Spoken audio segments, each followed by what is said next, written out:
Greetings. In this quick video, I want to help you troubleshoot a bike light that randomly turns off while you're using it. Believe it or not, that's pretty common with a lot of bike lights, unfortunately. So the first thing I want you to do is if you're on your bike, you have the light mounted and there's not enough ventilation. So bike lights are very prone to overheating because they have an indicator in, a lot of them. So make sure that you don't have like a sweater underneath it or something on top of it while you're riding with the light on. So if it overheats, it will automatically turn off. And so try doing that.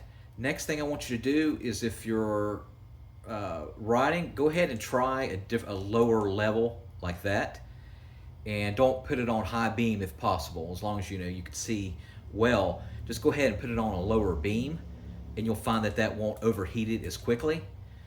It is possible that it doesn't have enough charge, so you may think that you got enough charge on it and that's the reason it's turning off. So make sure before you go out riding that you charge it for a good overnight or 3-4 hours. It could be possibly that the internal rechargeable battery in there is going bad, but I'll show you a fix for that in a second. Next thing I want you to do is get you a microfiber cloth and make sure that there's no dust or anything like that on them, because that a lot of times the dust will make it to where they don't have enough ventilation. With the charging port, what I want you to do is get some rubbing alcohol to make sure that you've got a flush connection. And before charging, what I want you to do is get a little bit like 70% or 90% rubbing alcohol, and I want you to clean this port really well. And then let that dry for about 30 minutes. And then plug it in and see if that will do the trick. Try altogether a new charging cord.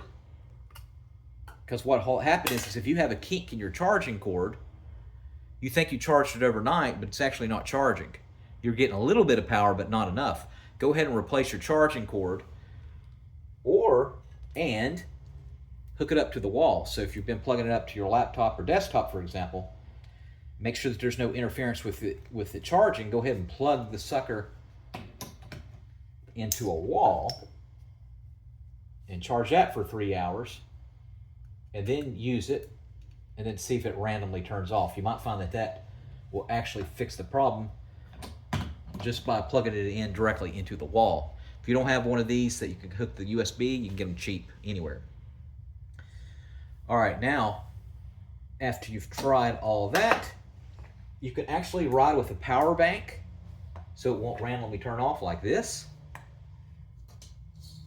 And so this is pretty much self-explanatory. This is a power bank that has its own power source.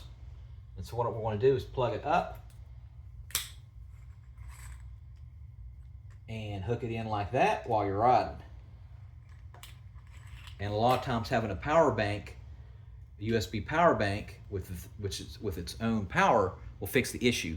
Now this is for demonstration. I'm using this one. It's a little bit of a smaller model. I'd highly recommend the Anchor off of Amazon, which it's got a lot more power. And I'll put a link in the comment section where you can get the Anchor power bank. Instead of like a cylinder like this, it's more like a square that you'll have to mount on with your light, and see if that will remedy the issue. All right, now, after you've tried that, last but not least, we're going to try the nuclear option. And the nuclear option is actually going into your kitchen and put it in the freezer and leave it overnight. Leave it 15 hours to 24 hours. Heck, it don't matter. 2 days. Come back, and you want to find that the freezing it will actually change the chemistry in the rechargeable battery in the light. Take it out, let it warm to warm room temperature for about 30 minutes, and then go out riding and see if that will fix your light from randomly turning off. Again, link in the comment section where you can get an Anchor power bank that you can strap on with it. All right, make sure you subscribe.